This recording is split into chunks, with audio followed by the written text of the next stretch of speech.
दोस्तों, दुनिया में कुछ ऐसे देश भी है जिनसे भारत की दोस्ती इतनी गहरी और मजबूत है कि अगर वो ना होते तो आज भारत की सूरत कहीं ना कहीं कुछ और होती। इन देशों ने भारत की हर मुश्किल परिस्थिति में भारत की हर संभव मदद की है और ऐसा कहना कहीं से गलत नहीं होगा कि जरूरत पड़ने पर वो देश भारत के साथ ही खड़े रहेंगे। तो चलिए जानते हैं कौन से है वो 5 देश जिसने हमारे भारत देश की हर हालत में मदद की है। इजराइल को अगर भारत का इस समय सबसे अच्छा मित्र कहे ना तो कोई गलत नहीं होगा, क्योंकि इजराइल और भारत के संबंध पहले ऐसे नहीं थे। भारत और इजराइल की आजादी लगभग एक साथ ही हुई थी, लेकिन शुरुआत में भारत ने यूएन में इजराइल को एक अलग राष्ट्र बनाने के खिलाफ वोट दिया था, जिस वजह से इजराइल और भारत के संबंध खराब हो गए थे। लेकिन 1950 में जब भारत ने इजराइल को वापस से एक अलग राष्ट्र होने की मान्यता दी, तब से दोनों देश आपस में ऐसे मित्र देश बन गए जिनकी दोस्ती साल दर साल बढ़ती चली गई। भारत चीन युद्ध के दौरान जब स्थितियां भारत के खिलाफ हो गई थी तो नेहरू ने कुछ देशों से मदद मांगने के लिए पत्र लिखा था। इन देशों में इजराइल भी शामिल था, जिसे नेहरू ने पत्र लिखा और सैन्य ने मदद मांगी। इजराइल ने भी इस बुरे वक्त में भारत की मदद की और हर संभव सैन्य मदद पहुंचाई, जिसे दुनिया से गुप्त रखा गया था। और आज भी भारत इजराइल की दोस्ती उतनी मजबूत है जितनी तब थी। रूस। दोस्तों, रूस भारत के उन करीबी मित्रों में आता है जिसने भारत का विश्वास उसकी मदद करके जीता है। भारत जब भी मुश्किल में रहा तो रूस ने भारत की बहुत मदद की। जैसे कि जब कुछ देश भारत के खिलाफ अपने वीटो पावर का इस्तेमाल करके कश्मीर को पाकिस्तान का हिस्सा बनवाना चाहते थे, तब अगर रूस भारत के पक्ष में न आया होता तो भारत के पास आज कश्मीर नहीं होता। रूस ने अपना वीटो पावर का इस्तेमाल करके कश्मीर को भारत से अलग होने से बचा लिया था।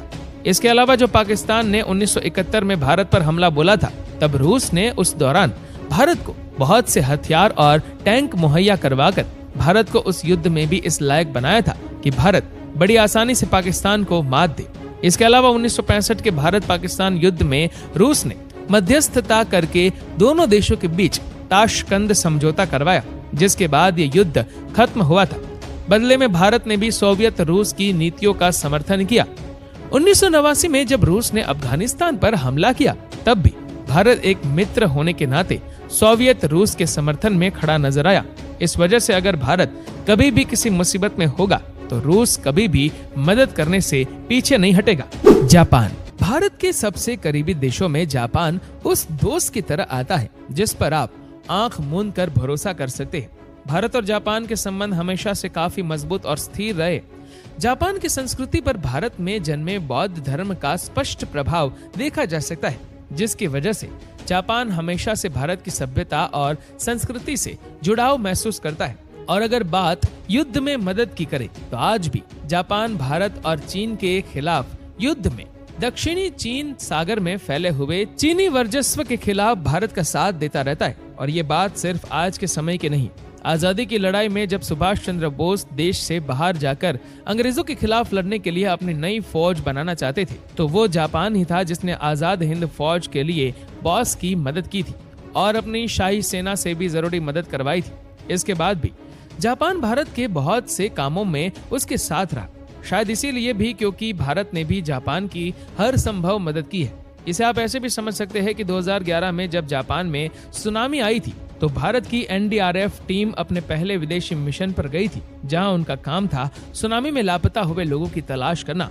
और उन्हें हर संभव मदद पहुंचाना। इसीलिए जापान भी ये समझता है कि भारत भी हर परिस्थिति में उसके साथ है। इसलिए किसी भी मुसीबत की घड़ी में जापान भारत की हर संभव मदद करेगा ही। नेपाल। दोस्तों, भारत और नेपाल का रिश्ता दोस्ती से भी बढ़कर दो सगे भाइयों जैसा है।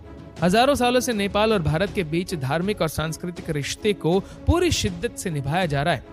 नेपाल माता सीता और भगवान बुद्ध की जन्मभूमि भी है, जिस कारण हम भारतवासियों के लिए ये किसी तीर्थ से कम नहीं है। भारत के लिए नेपाल भी काफी जरूरी है, क्योंकि जिस तरह से बोरखा रेजिमेंट में नेपाल के गुरखा लोग भारतीय सेना का हिस्सा होते हैं और फिर वो बाद में भारत के लिए सीमाओं पर दुश्मनों के खिलाफ लड़ते हुए अपनी जान तक दे देते हैं, उसे देखकर ये नहीं कहा जा सकता कि नेपाल भारत से किसी भी तरह अलग है। कारगिल युद्ध में गोरखा रेजिमेंट की वीरता को कभी भुलाया नहीं जा सकता है। भूटान और भारत के बीच बेहद खास रिश्ता है। ये रिश्ता भूगोल, इतिहास और संस्कृति के रिश्तों से बना है और सबसे अच्छी बात तो ये है कि सदियों पुरानी ये दोस्ती आज भी वैसी की वैसी है। भारत की हर मुश्किल परिस्थितियों में भूटान हमारे साथ खड़ा रहा है, वहीं भारत ने भी भूटान को कभी पराया नहीं समझा। भारत और भूटान के बीच की इस दोस्ती के महत्व को आप इसी से समझ सकते हैं कि भारत के पहले प्रधानमंत्री पंडित जवाहरलाल नेहरू ने एक सम्मेलन में कहा था, अगर कोई देश भूटान पर हमला करता है तो उसे भारत पर हमला माना जाएगा और भारत उसका मुंह तोड़ जवाब भी देगा। इतना ही नहीं, भारत में यह रिवाज रहा है कि भारत के लगभग सभी प्रधानमंत्री अपने कार्यकाल में कम से कम एक बार भूटान का दौरा जरूर करते हैं। प्रधानमंत्री नरेंद्र मोदी ने तो 2014 में अपनी पहली विदेश यात्रा भूटान में ही की थी। इसके अलावा 2019 में दूसरे कार्यकाल में भी भूटान का दौरा कर चुके हैं। 2017 में भारत ने भी एक बार फिर अपनी अटूट दोस्ती का परिचय देते हुए डोकलाम विवाद में भूटान के साथ कंधे से कंधा मिलाकर और चीन के खिलाफ जाकर दिखा दिया कि भारत और भूटान हर कदम पर एक दूसरे के साथ खड़े, जिस कारण चीन को डोकलाम से पीछे हटना पड़ा था। तो दोस्तों, ये थे भारत के वो 5 सबसे भरोसेमंद मित्र देश।